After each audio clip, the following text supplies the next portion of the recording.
What is up, you guys? It is your boy, Brenton Biggest here, and welcome to another video. And today's video, we're going to be talking about some, in my opinion, the underrated teams heading in to 2025. Now, this is my opinion. I don't know how you guys think there could be, but this is just coming from me as a person. But anyway, I hope you guys enjoyed this video. Let's get into the video. And this is an obvious one. I'm going with ya boys, the Seattle Seahawks. I don't see a lot of people saying that they're going to be at all like a good team next year because they have Sam Darnold at quarterback. I feel like people kind of underestimate Sam Darnold a little bit. Now, sure, right? There's a debate that okay, Sam Darnold might not be better than Geno Smith, which that could be the case, absolutely. But I feel like Sam Darnold will play really nicely in Seattle. And now you could say, oh, but he had such a good supporting cast there. Oh, wait, he doesn't have that good a supporting cast. He actually has better running backs than he did over in Minnesota, first off. And second of all, yeah, it's not Justin Jefferson, Jordan Addison, TJ Hawkinson, which to be fair, he only was for the first half of the season. But he still has players like JSN, Cooper Kupp, and NVS. And they even drafted a couple receivers in the later round, make sure there's depth on that receiving core. Also, the offensive line, I think, might be better than what Minnesota's were, because obviously you had Cam Robertson, because for only a half the season they had Christian Darrisaw there, which is kind of part of the reasons why they collapsed as bad as they did. So, they did stuff like that, and it's kind of like, okay. Well, I think the offensive line is probably better. I would really hope to see an improvement on the offensive line, which there probably will most likely be an improvement, because I think Rick Zabel is going to be better than whoever the frick will be playing guards. Yeah, just very simple. But personally, way underrated offense with kind of an underrated defense too. Nick Awaborby, which maybe not a fancy pick because again we didn't really need safety, will make us have more of a Baltimore Ravens like defense, but also to protect DeMarcus Lawrence is kind of heading in the season, and if it weren't for him getting injured, he might gotten double-digit sacks. So when this team is healthy, which I wouldn't be surprised isn't, but when this team is healthy, I think this team could maybe be the best team in the West, potentially. But that's potential, not, oh, that's going to absolutely happen. Then another underrated team, and I got the Denver Broncos. I would honestly say, and this might come to a shock to some people, wouldn't be surprised that this team actually wins the AFC West. This is a very, very tough division, right? You got LA, who honestly didn't really improve that much during the offseason, really, because they didn't really draft a receiver. And Las Vegas, they did improve substantially, but it's nothing big to scoff at, though. That's the thing. Well, Denver, holy crap, this team improved a lot during the offseason. I mean, their offense is kind of the same outside of Evan Ingram, but their defense got so much better. And did I forget to mention how good this defense was prior? Like, they have players like, who the heck am I thinking of? They added Talanoa Funga. They added Dirk Greenlaw, which I think might be missing the entire season, unfortunately. But they added him, which that probably could be a good asset in the playoffs. They added Jerron Barrett during the draft, which was one of the top corners in the draft. Like, they added so many good pieces to their defense that it's going to be kind of hard to throw at them. And then if I forget to mention that Patrick Surtain is still there, and it's just like, that defense is going to be very, very good. Now, the offense is probably the only concern that you could have if I'm Denver, honestly. But I wouldn't be surprised if this is a very big, good wild card playoff team, or even winning a division. Who knows? Then we got number 3.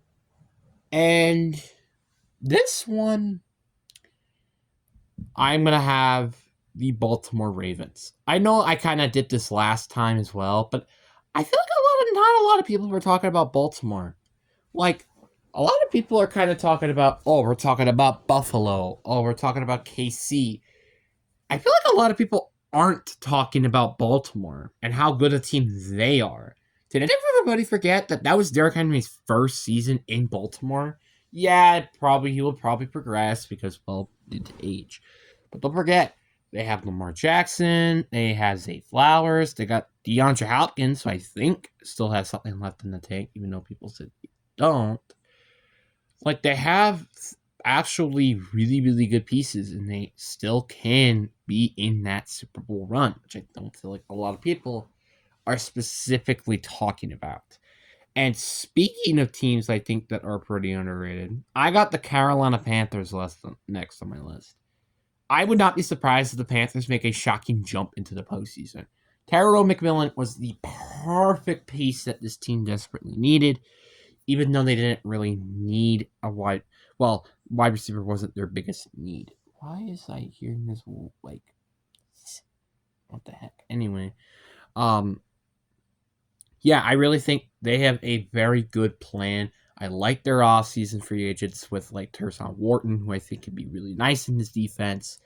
I like the fact they brought back J.C. Horn. They brought, it's like this team improved, I think, and I wouldn't be surprised that they make it in the playoffs. Like, again, and now you're talking about, what are you talking about? If this team was in the NFC North, no. But since this team is in the NFC South, and the Falcons are, well, they're the Falcons. They're not really that great right now. And the Saints are looking like they're going to probably get the first overall pick. And the Bucks kind of not improving that much during the offseason. You can kind of see why I wouldn't be surprised to make it to the playoffs, because of how easy their division is. So then we have number 5 next on our list, and I have the Tennessee Titans. I mean, what else did you expect?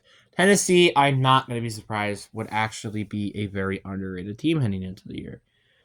Now, they didn't have the most biggest offseason, and it was kind of just them getting Cam Ward was really the only big major factor. But they did what they needed to do during the offseason, and I wouldn't be surprised if this team could be a big team all of a sudden. Then we got number 6, and I think this is an easy one as well. I got the New York Giants. The New York Giants, I think, is a vast underrated team. Russell Wilson, I assuming, is going to be the starting quarterback. Because I think Jackson Dart will sit behind for another year. But even then, I still think this offense has a ton of potential. Like, yeah, the offense isn't crazy, but don't forget, now we're in Malik's rookie season's done, even though he may drop back a little bit. But I think Darnell Robertson could be a good asset. Termont Tracy, like, they have a pretty good offense, I think. Their offense is solidly built. Then defensively is what's very interesting. You have now Abdul Carter, as bad as I picked up my pen, Brian Burns, Kayvon Thibodeau, Dexter Lawrence, Bobby Okereke, Boston Odebo, Deontay Banks, Drew Lee Phillips, Tyler Nubin, Javon Holland. Like, you have pretty big, good defensive players. I won't lie. I feel like their defense especially is got to be one of the most underrated units in the league. If their offense could just play, like, average or maybe good, I presume, I wouldn't be surprised if this team makes it to the playoffs. And an offense could play elite, I wouldn't be surprised if this team ends up maybe winning the division potentially. That is not a bold take, yes. Now number 7, and the last team I have is the New York Jets. New York Jets are a really interesting team to talk about. I liked what they did during the offseason, getting Justin Fields, seeing what he can do. I like the fact that they went and got an offensive lineman in round 1. I think this team is a very underrated and not appreciated team. Like, again, you still have Sauce Gardner, which I feel like people have kind of been sleeping on him a little bit as well. CJ Mosley, Jaron Shywood, Jermaine Johnson, who's underrated as heck. Will McDonald, Quentin Williams. I don't forget the offense is also very good too with playmakers. Garrett Wilson, Tyler Conklin, I think is still there. I could be wrong. They have a very good offensive line, and hopefully, Fushana hopefully can have a better season than he did last year. Breece Hall, like they have such a good offense that if Justin Fields can like just play good, I think that could be a very solid offense with a very solid defense. So I don't see them making it into the playoffs this year, but I do see them at least staying in the hunt for a playoff spot. But that is going to be it. I hope you guys enjoy. Peace.